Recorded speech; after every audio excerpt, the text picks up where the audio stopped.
Welcome back. चलिए आपको सीधे लिए चलते हैं मध्य प्रदेश की राजधानी भोपाल में, जहां गृह मंत्री अमित शाह पहुंचे हुए हैं। सीएम शिवराज सिंह चौहान ने उनका स्वागत किया है। का सुवर्ण काल मध्य प्रदेश में साबित हुआ है और आगामी 25 साल में संपूर्ण विकसित राज्य बनाने की नींव डालने का काम ये 20 साल के अंदर हुआ है। इसके साथ साथ आत्मनिर्भर मध्य प्रदेश बनाने की नींव डालने का भी काम हुआ है, चाहे स्वास्थ्य का क्षेत्र हो, औद्योगिक विकास हो, इरिगेशन का रकबा हो, कृषि विकास हो, युवाओं के लिए पढ़ाई लिखाई के सभी आयाम मध्य प्रदेश में ही उपलब्ध करने हो, अपनी स्वभाषा में मेडिकल और इंजीनियरिंग की पढ़ाई लिखाई करनी हो, हर दृष्टि से एक आत्मनिर्भर मध्य प्रदेश बनाने का एक नींव डालने का काम ये 20 साल में हुआ है। और मैं मध्य प्रदेश की 9 करोड़ की जनता को भरोसा दिलाने आया हूं कि आने वाले अमृत काल का समय मध्य प्रदेश को देश के सबसे विकसित राज्यों की श्रेणी में रखने के लिए और संपूर्ण आत्मनिर्भर राज्य बनाने की दिशा में हम काम करेंगे। जो मध्य प्रदेश कभी बीमारू कहा जाता था, उसको अब बेमिसाल विकास का राज्य कहा जाता है। जो कभी बंटा धार माना जाता था, वो आज हर क्षेत्र में बुलंदियों पर खड़ा है। हर क्षेत्र को पिछड़ा माना जाता था, आज विकास के दृष्टि से हर पैरामीटर में मध्य प्रदेश आगे दिखाई पड़ता है। और कभी जिसको बर्बाद कर राइट ऑफ किया गया था, वो आज समृद्ध और खुशहाल राज्यों की श्रेणी में आया है।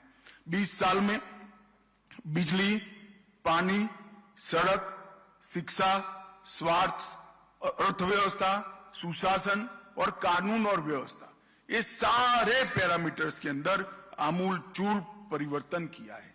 चाहे बुंदेलखंड हो या बघेलखंड, निमाड़ हो या मालवा, ग्वालियर चंबल हो या महाकौशल, भोपाल से लेकर प्रदेश की हर चौपाल तक खुशहाली और विकास को पहुंचाने का काम भारतीय जनता पार्टी की सरकार ने किया है। और इस 20 साल में 10 साल डबल इंजन की सरकार है। 2014 में मोदी जी की सरकार बनी और मोदी जी ने मध्य प्रदेश को काफी कुछ दिया है, मन खोल कर दिया है। और मध्य प्रदेश की जनता ने भी मोदी जी के हर पहल का जवाब झोलियां भर भर कर वोटें देकर, सीटें देकर निभाया है। 2014 में 29 में से 27 सीटें लोकसभा की भारतीय जनता पार्टी जीती। 29 में से हम 28 सीटें जीते। और मैं विश्वास के साथ कह रहा हूं, एक सीट की कमी है। 2024 में भी वो एक सीट की कमी भी मध्य प्रदेश की जनता हम पर कृपा कर पूरी कर देगी, इसका मुझे विश्वास है। मैं मध्य प्रदेश की जनता को कहने आया हूं कि अगला चुनाव है वो बंटाधार की ओर से विकसित मध्य प्रदेश बनाने का चुनाव है, बीमारू की ओर से सर्वोच्च स्थान पर बैठे हुए मध्य प्रदेश को बनाने का चुनाव है। और आगामी चुनाव गरीबी से संपूर्ण मुक्ति का चुनाव है। मोदी जी के नेतृत्व में यहां पर शिवराज जी ने जिस प्रकार से मोदी जी की हर योजना को नीचे पहुंचाया है, वो आने वाले समय में ये नींव पर हम एक बहुत बड़ी इमारत खड़ी करने जा रहे हैं। इसलिए मध्य प्रदेश की 9 करोड़ की जनता की आशीर्वाद की हम कामना करते हैं। मोदी जी के समय में 60 करोड़ से ज्यादा गरीबों का, भारतीयों का जीवन स्तर उठाने का काम हुआ है। 14 करोड़ लोग यानी 10 करोड़ भारतीय गरीबी रेखा से ऊपर आ चुके हैं।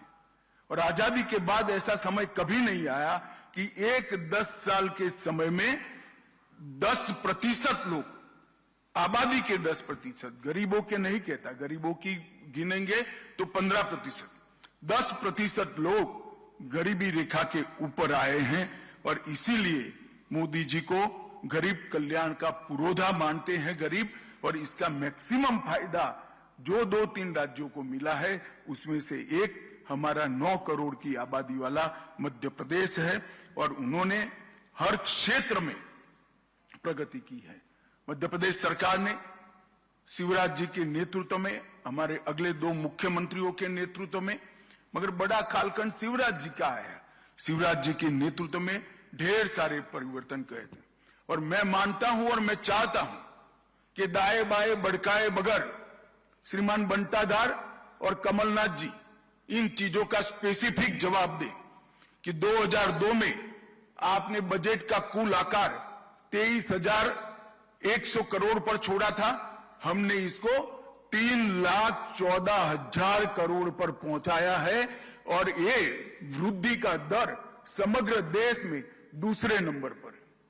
इसका जवाब कांग्रेसियों ने देना चाहिए। प्रदेश का शिक्षा का बजट 2,456 करोड़ से 38,000 करोड़ पर पहुंचा है। जिस प्रदेश की सरकार बजट में शिक्षा पर उचित भार न रखे वो नए प्रदेश का निर्माण, विकसित प्रदेश का निर्माण नहीं कर सकती। भारतीय जनता पार्टी की सरकारों ने इस चीज को पहचान कर इसको अमल में लाए हैं। स्वास्थ्य का बजट लगभग 580 करोड़ था, आज 16,000 करोड़ पर स्वास्थ्य का बजट करा है और मोदी जी की प्रधानमंत्री आयुष्मान भारत योजना इसके अंदर नहीं है। सर्व शिक्षा अभियान का बजट जो प्राथमिक शिक्षा को इंगित करता है 844 करोड़ से 7,000 करोड़, लगभग 6650 करोड़ और मध्याह्न भोजन को गिन ले तो 7,000 करोड़ को क्रॉस किया है। SC, ST और OBC का बजट बंटाधार जब छोड़कर गए तब केवल और केवल 1,056 करोड़ था और मैं चाहूंगा कि श्रीमान बंटाधार और कमलनाथ जी इसका जवाब दें। SC, ST और OBC मिलकर बहुत बड़ी जनसंख्या मध्य प्रदेश की आबादी की होती है। आप सिर्फ 1,056 करोड़ खर्च करते थे, भारतीय जनता पार्टी की सरकारों ने 1,056 करोड़ से बढ़ाकर 64,390 करोड़ तक इसको पहुंचा है। प्रति व्यक्ति आय जो राज्य के सर्वांगीण विकास के लिए द्योतक होती है, आप 11,700 रुपया छोड़कर गए थे। भारतीय जनता पार्टी ने 11,700 रुपये से बढ़ाकर मध्य प्रदेश की प्रति व्यक्ति आय को 1,40,000 रुपया करने का काम किया है। मैं मित्रों शिवराज जी को यहां पर बहुत मन से साधुवाद देना चाहता हूं। 11,700 से 1,40,000 तक प्रति व्यक्ति आय पहुंचाना सारे पैमानों का रिकॉर्ड तोड़ने वाला विकास है। मोदी जी और शिवराज जी की जोड़ी ने मध्य प्रदेश को यहां तक पहुंचा है। MSME जो रोजगारी के लिए महत्वपूर्ण है, सालाना रजिस्ट्रेशन उस वक्त 4,297 उद्योगों का होता था और अब 3,61,545 उद्योगों का रजिस्ट्रेशन होता है। सड़क निर्माण, पहले तो सड़क जो निर्मित हुई थी वो भी सड़क में गड्ढा था या गड्ढे में सड़क थी मालूम नहीं पड़ता। मैं कई बार दाहोद के रास्ते से महाकाल के दर्शन करने आया था, गहरी नींद में दाहोद तक सोते थे। जैसे ही MP शुरू होता था गाड़ी गड्ढे में गिरते ही नींद उड़ जाती थी। मगर ऐसी भी 60,000 किलोमीटर सड़कें थी, इसकी जगह अब 5,10,000 किलोमीटर सड़कें ग्रामीण सड़कों को मिलाकर यहां बनाई दी गई है। 8 गुना से ज्यादा सड़कों का निर्माण हुआ है। राष्ट्रीय राजमार्ग 4,800 किलोमीटर से बढ़कर 13,000 किलोमीटर हुआ है, करीब 3 गुना बढ़ा है। कृषि विकास दर 6.5 गुना बढ़ी है। MSP पर गेहूं की खरीदी, जो लोग MSP के लिए चिल्लाते हैं, और अभी तो मुझे आश्चर्य है जिन्होंने कभी भी हाथ में हल नहीं पकड़ा, वो कमलनाथ जी MSP की बात कर रहे थे। मैं कमलनाथ जी को बताना चाहता हूं कि MSP पर गेहूं की खरीदी जब बंटाधार छोड़कर गए तब 4,38,000 टन थी। सिर्फ गेहूं की खरीदी में कहता हूं 4,38,000 टन, आज वो 70,96,000 मैट्रिक टन पहुंची है। क्या गुमराह करे आप किसान। और 60 लाख कनेक्शन अब तक पहुंच चुके हैं। आयुष्मान भारत योजना लगभग 3.6 करोड़ लाभार्थी हैं, इसमें से 30 लाख लाभार्थियों ने अपने ऑपरेशन करा चुके हैं। लगभग 80 लाख शौचालयों का निर्माण पूरा हो चुका है। अन्न योजना लगभग 1.2 करोड़ कार्ड में 5.1 करोड़ लाभार्थियों को प्रति व्यक्ति प्रति माह 5 किलो अनाज फ्री ऑफ कॉस्ट दे दिया जा रहा है। लगभग 10,87,000 गैस के सिलेंडर बांटे हैं, जिसमें से 1,20,000 SC और ST है। प्रधानमंत्री आवास योजना 42 लाख लोगों को घर दिया गया है। संस्थाएं भी दी है। भारतीय सूचना प्रौद्योगिकी संस्था IIIT, राष्ट्रीय डिजाइन संस्था NID भी देने का काम किया है। राष्ट्रीय राजमार्गों के निर्माण में 4,000 किलोमीटर के नए राजमार्ग दिए हैं, जो कांग्रेस के कुल शासन से ज्यादा हैं। लगभग 5400 अरब रुपये से तैयार होने वाली दिल्ली मुंबई औद्योगिक कॉरिडोर, इसमें इंदौर शहर को शामिल किया गया है। 31,000 करोड़ की लागत से 906 किलोमीटर लंबा नर्मदा एक्सप्रेसवे का विचार किया है। 5,000 करोड़ की लागत से 300 किलोमीटर की भारत माला परियोजना को हम आगे लेकर आए हैं। और 5 वित्तीय वर्षों में, सिर्फ 5 वित्तीय वर्षों में हमने 72,000 किलोमीटर सड़कों की लंबाई को बढ़ाने का काम। मित्रों, ये जो विकास के पैरामीटर्स है, उसका जवाब मध्य प्रदेश की 9 करोड़ की जनता ने श्रीमान बंटाधार और कमलनाथ के सामने मांगा। इधर इधर की बात मत करिए भाई। मध्य प्रदेश का काफिला क्यों लूटा था, इसका जवाब दीजिए। और आपके समय में लूटा है। रेलवे में 12,000 करोड़ रुपया की लागत से 11 कॉरिडोर और कई सारे 35 से ज्यादा रेलवे स्टेशनों की विकास की बात की है।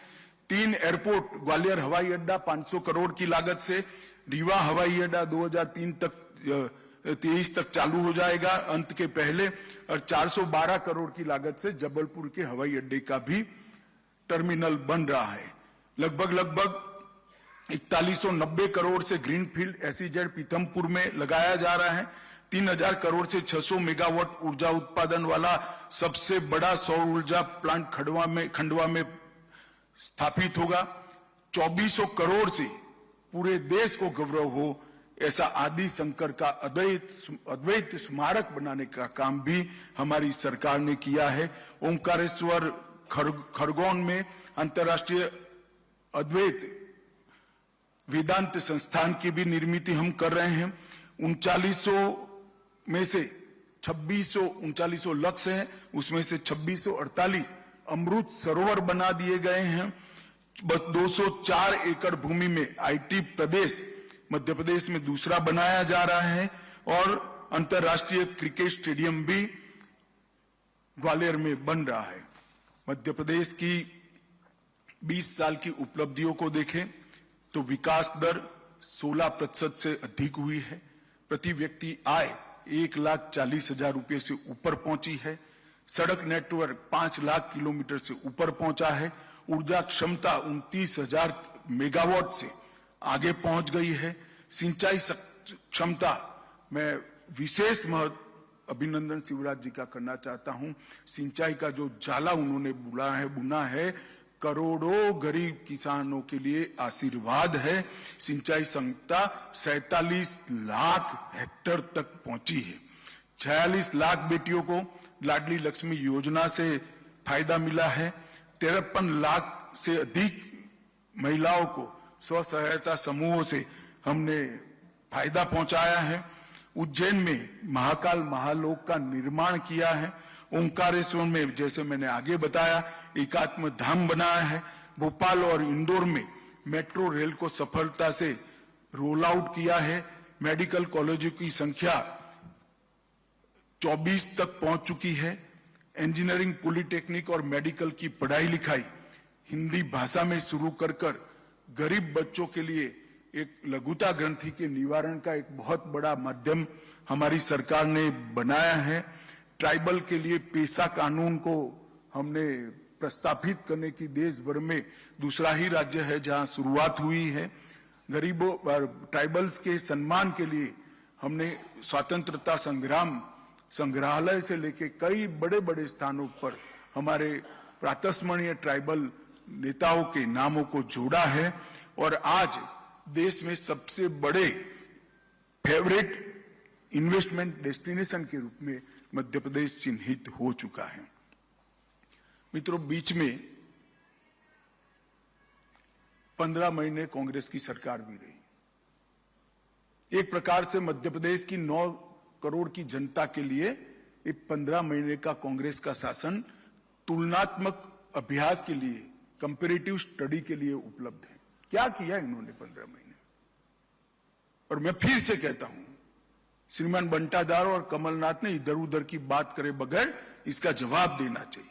आपने मोदी जी और शिवराज जी ने जो गरीब कल्याण की योजनाएं चालू की थी, सब योजनाओं को या तो बंद कर दिया या इसका पोषण करना बंद कर कर उसको लंगड़ी कर दी। गरीब कल्याण की पूरी हमारी मूवमेंट को कांग्रेस ने लंगड़ा करने का काम किया, अपाहिज करने का काम किया। और ये कमलनाथ जी की सरकार को सोशल मीडिया वाले करप्शन नाथ की सरकार कहने लगी। इस प्रकार का काम हुआ। इस्तीफे की 15 मिनट पहले कभी कोई मुख्यमंत्री साइन नहीं करता। 63,000 करोड़ के मोबाइल का घोटाले के आरोप वाला साइन हुआ। 350 करोड़ का मोजर बेयर घोटाला हुआ। 24 करोड़ का अगस्ता वेस्टलैंड घोटाले से वो जुड़े हुए हैं। 600 करोड़ के इफ्को घोटाले के से जुड़े हुए हैं। 25,000 करोड़ के कर्ज माफी में भी ढेर सारे घपले हुए हैं। 1178 करोड़ बोनस में भी वादे को नहीं निभाया गया। सहरिया, भरिया और बेगा समुदाय की महिला को आहार अनुदान योजना जो शुरू की थी उसको भी बंद कर दिया। और 800 से ज्यादा ट्रांसफर कर कर फिर से एक बार मध्य प्रदेश में ट्रांसफर इंडस्ट्री बड़े पैमाने पर लगाने का काम एक कमलनाथ सरकार ने किया था। उन्होंने अपने 1.5 साल का 15 महीने की शासन का जवाब मध्य प्रदेश की जनता को जरूर करना चाहिए। पॉलिटिकल वेंडेटा को तहसील तक पहुंचाने के अलावे उन्होंने कुछ नहीं किया। गरीब कल्याण की योजनाओं को बंद करने के अलावे कुछ नहीं किया। मित्रों, आपके माध्यम से मैं मध्य प्रदेश की 9 करोड़ की जनता को ये कहने आया हूं, मोदी जी ने एक आत्मनिर्भर भारत के निर्माण का, संपूर्ण विकसित भारत के निर्माण का बीड़ा उठाया है। देश भर में आमूलचूर परिवर्तन हुआ है। देश की अर्थव्यवस्था 11वें नंबर पर थी, अब 5वें नंबर पर पहुंच चुकी है। लगभग 14 करोड़ लोग गरीबी की रेखा से ऊपर उठकर आ गए हैं। क्लाइमेट चेंज के क्षेत्र में आज भारत विश्व का नेतृत्व कर रहा है। जीरो टॉलरेंस टुवर्ड्स टेररिज्म के क्षेत्र में भी भारत विश्व का नेतृत्व कर रहा है और ग्लोबल नैरेटिव सेट कर रहा है। G20 भारत की संस्कृति, भारत के विकास और भारत के भविष्य को दुनिया भर में पहुंचाने वाला एक बड़ा जरिया बना है। पहली G20 समिट है। कांग्रेस के कई नेता कहते कि कई देशों में G20 समिट हुई, मगर ये पहली समिट है जिसमें सभी प्रदेशों को मौका मिला है। कांग्रेस के प्रदेश हैं, शासित प्रदेश है, उनको भी मिला है और 59 स्थानों पर विश्व भर के नेताओं को पहुंचाने का काम किया है। हमारी विविधता वाली संस्कृति, कई भाषाएं, हमारी भूषाएं, हमारे व्यंजन और हमारी विकास की गाथा का सबसे बड़ा संदेश अगर किसी एक घटना से गाया है तो G20 से गाया है। और 14 देशों ने, ये 9 सालों में 14 देशों में जो विश्व का रिकॉर्ड है, किसी भी नेता को, किसी भी राष्ट्राध्यक्ष का सम्मान दुनिया के 14 देशों ने अपने सर्वोच्च सम्मान से नहीं किया है। हम सब के लिए गर्व की बात है, नरेंद्र मोदी जी को 14 देशों ने अपने सर्वोच्च सम्मान से सम्मानित किया है। ये 14 देशों ने जो सम्मान किया है वो नरेंद्र मोदी जी या भारतीय जनता पार्टी का सम्मान नहीं है। ये नरेंद्र मोदी व्यक्ति का सम्मान नहीं है। ये 14 देशों ने जो सर्वोच्च सम्मान दिया है वे भारत की विकास की गाथा को दिया है। भारत की 140 करोड़ की जनता का सम्मान विश्व के 14 करोड़ देशों ने दिया है। आजादी के बाद ऐसे 10 साल शायद ही आए होंगे और मोदी जी ने एक संकल्प लिया है, जल्द ही हम विश्व में तीसरी अर्थव्यवस्था बनकर उभरेंगे। 5 ट्रिलियन अमेरिकी डॉलर की अर्थव्यवस्था हम बनेंगे। 2047 तक संपूर्ण आत्मनिर्भर और विकसित राष्ट्र भी बनेंगे और नए भारत का निर्माण भी करेंगे। और कांग्रेस ने इतने सालों में क्या किया? मैं कुछ घोटाले आपको जरूर बताना चाहता हूं। श्रीमान बंटाधार ने इसका जवाब देना चाहिए, कमलनाथ ने इसका जवाब देना चाहिए।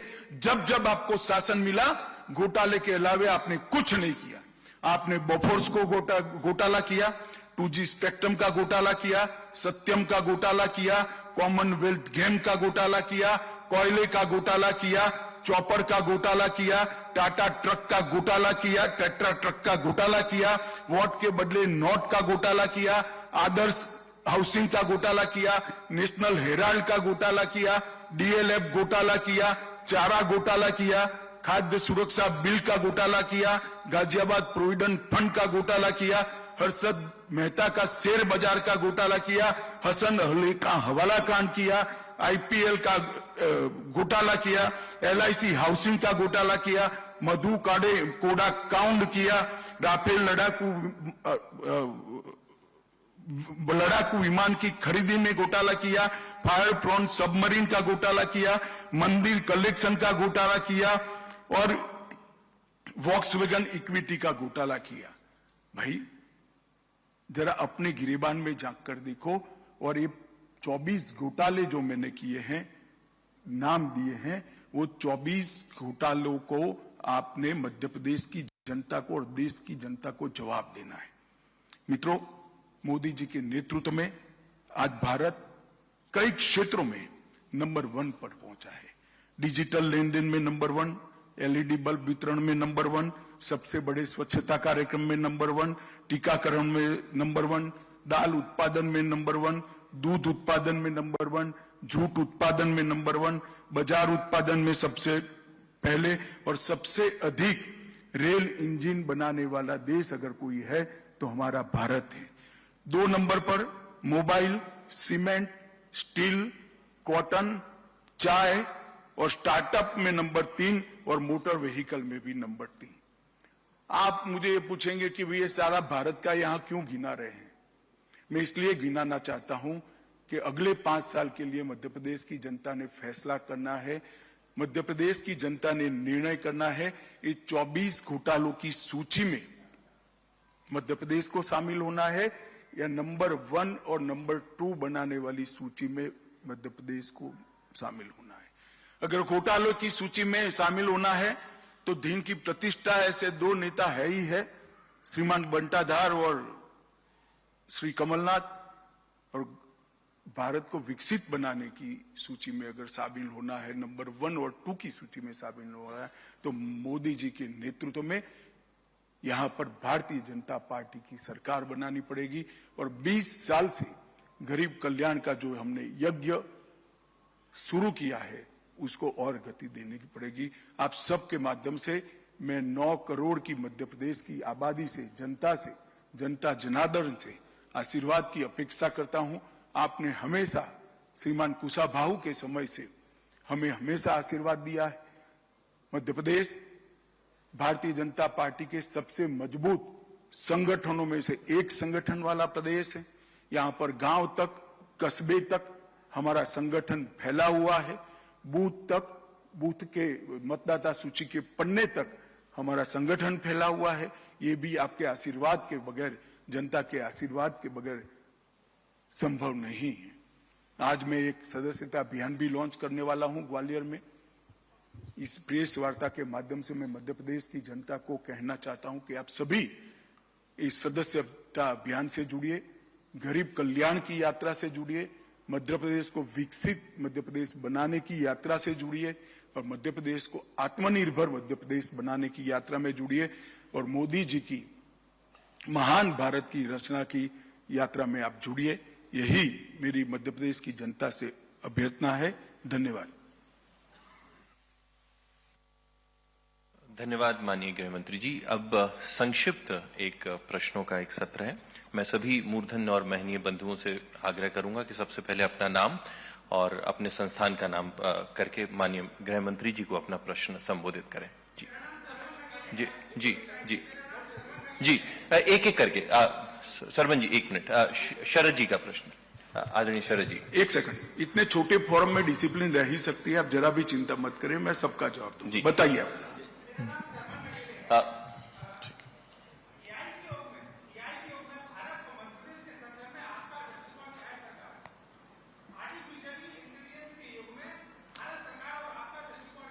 देखिए, जिस तरह से मध्य प्रदेश में उच्च शिक्षा का प्रचार और प्रसार मोदी जी और शिवराज जी के समय में हुआ है, आर्टिफिशियल इंटेलिजेंस का जो क्षेत्र है वो उच्च शिक्षा के बगैर संभव नहीं है। तो आर्टिफिशियल इंटेलिजेंस के क्षेत्र में जो भी विकास देश भर में होगा, इसका रॉ मटेरियल तैयार करने का काम, बच्चे तैयार करने का काम, युवाओं को तैयार करने का काम यहाँ पर बहुत अच्छे तरीके से हुआ है। मुझे मध्य प्रदेश के युवाओं की क्षमता पर विश्वास है कि ये जरूर इस क्षेत्र में भी अपना दम दिखाएंगे और देश में अच्छा स्थान हासिल करेंगे।